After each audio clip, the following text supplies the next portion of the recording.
Alright guys, so we're going to install a crash cage on a 2022 Kawasaki ZX6R. This crash cage is going to fit all 2013 to 2022 Kawasaki ZX6Rs. When you receive your package, the cage is going to be nice and packaged up with like foam and bubble wrap, so please make sure to, like, when you remove all the stuff, just make sure to be careful, that way you don't scratch into the powder coating. You should get a left side and a right side crash cage. You're going to go ahead and get a crossbar with crossbar bolts and lock washers. You're going to receive an all thread, and then you're going to receive a hardware pack with your pucks, and then your logos are going to be these right here. So logos we're going to install at the end, but they are here. The logos do not come installed already. Okay, so the cage install is going to be fairly simple. If you have a 19 to 2022, you don't have to do any sort of fairing cuttings. All you're going to need is you're going to need an extension, you're going to need 2 ratchets, you're going to need a 9/16 socket, 14mm socket, and 17mm socket. We'll make sure to put all this info here so you guys can like take a screenshot or something. But that's all you're going to need for the install. I do recommend you have 2 people when you're doing this install. That way one person can hold each side of the cage. That just prevents the cage from slipping from your hands, getting it scratched, scratching your fairings, anything like that. So make sure to have 2 people. That's going to be the easiest way to install this. Okay, so when you open up your hardware, just make sure you have this little bracket. It's going to be for your brake reservoir bracket, and then these 2 motor mount bolts. The smaller motor mount bolt is going to have a larger spacer, and the larger motor mount bolt is going to have a shorter spacer. You're going to have 4 pucks, 2 for each side of the cage, and then 4 screws for the pucks. Okay, so the first thing we're going to do is we're going to start working on the right side of the bike. That's where the brake lever is located at. Just grab a ratchet, your extension, and a 14mm socket, and break this engine mount bolt right here. So once we break this 14mm engine bolt, we're going to go ahead and come back here to the back side of the bike. Where the brake reservoir is at, there's going to be a 6mm Allen. I want you guys to just go ahead and remove that. Get that out of the way. And then right here, this is where the stock all thread is for the bike. So you're going to want to grab, again, another 14mm socket with an extension and a ratchet. And we're just going to go ahead and break it. And on the other side, have somebody hold it. Break it. And we're just going to get this loose and not remove it. Okay, so once everything is removed, do not remove the all thread, do not remove that motor mount bolt. If we remove these 2 bolts, the motor is going to start to sag, and then it's bad news because we have to lift it and we have to try to get the bolts to align again. So just go ahead and unloosen them, but do not remove them. Now we're going to go ahead and grab the cage and start installing that. So the crash cage should be like this, and the center of the crash cage is going to mount onto here, just so you guys have an idea of how it's going to look. Like this, right? So what we're going to do is we're going to grab the longer bolt, okay, the longer bolt of the 2.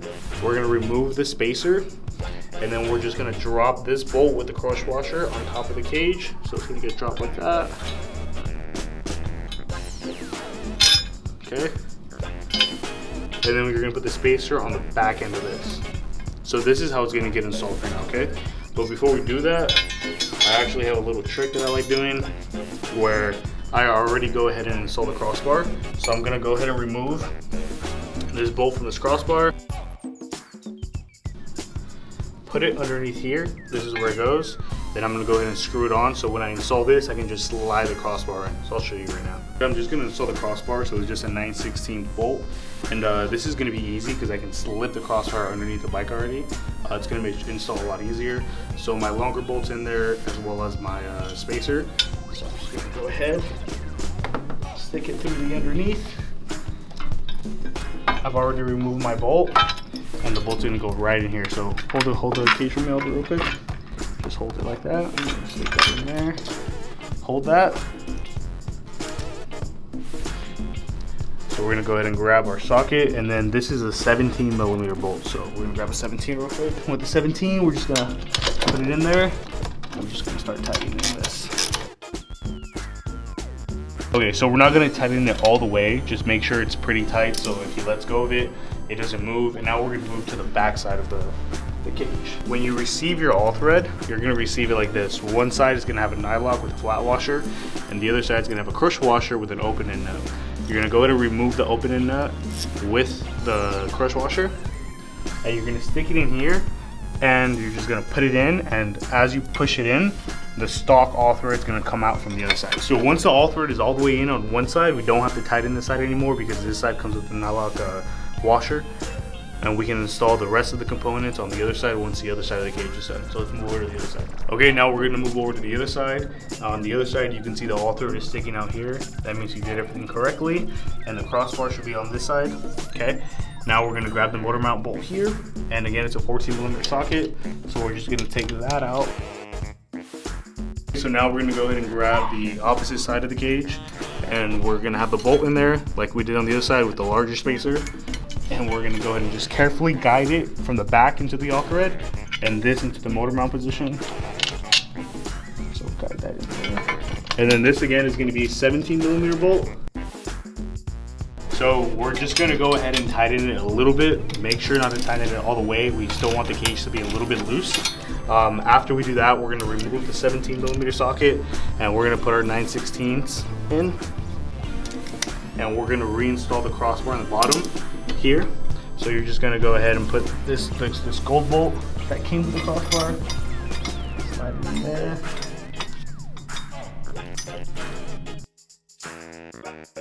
Okay, so now the crossbar is installed. Again, we don't want anything tight, but the cage is on. Now we're gonna go back here, and this is where the all thread should still be sticking out. And this is where we're gonna grab the crush washer and then the open-end nut. So we're just gonna go ahead and put the crush washer on first and then the open-end nut after. So once you go ahead and do that, make sure to get this side tightened.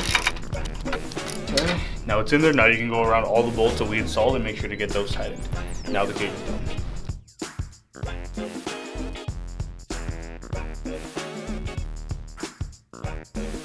Okay, so in the hardware package, you should have got this brake reservoir bracket. So what we're gonna do is on the top section where there's no bolt, the OEM bolt that was on your brake reservoir to begin with is gonna go there, and we're gonna remove this real quick. And I'm just gonna go ahead and get the brake reservoir out of the way and install it. And then this is gonna go like that with the new supplied bolt. So I'll show you how it looks right now.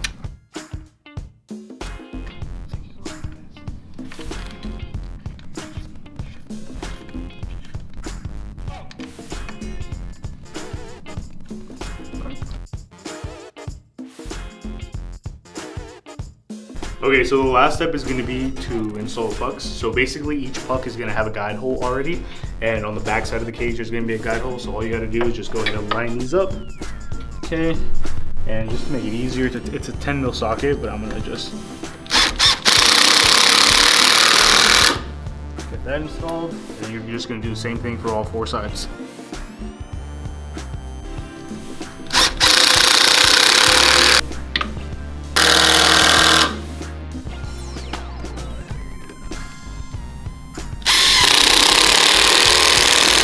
Gonna be it. Now the last thing we're gonna do is just install the Impaktech logos and we'll be done. Okay, so the last thing we're gonna do is just make sure to grab like a clean microfiber towel, clean the surface area really good. Sometimes it's good to use some alcohol, some rubbing alcohol if you have it. You're gonna go ahead and carefully peel off the Impaktech sticker. A really good quality vinyl cut. And then we're just gonna go ahead and center it. And just apply some pressure. Super easy. And pressure here.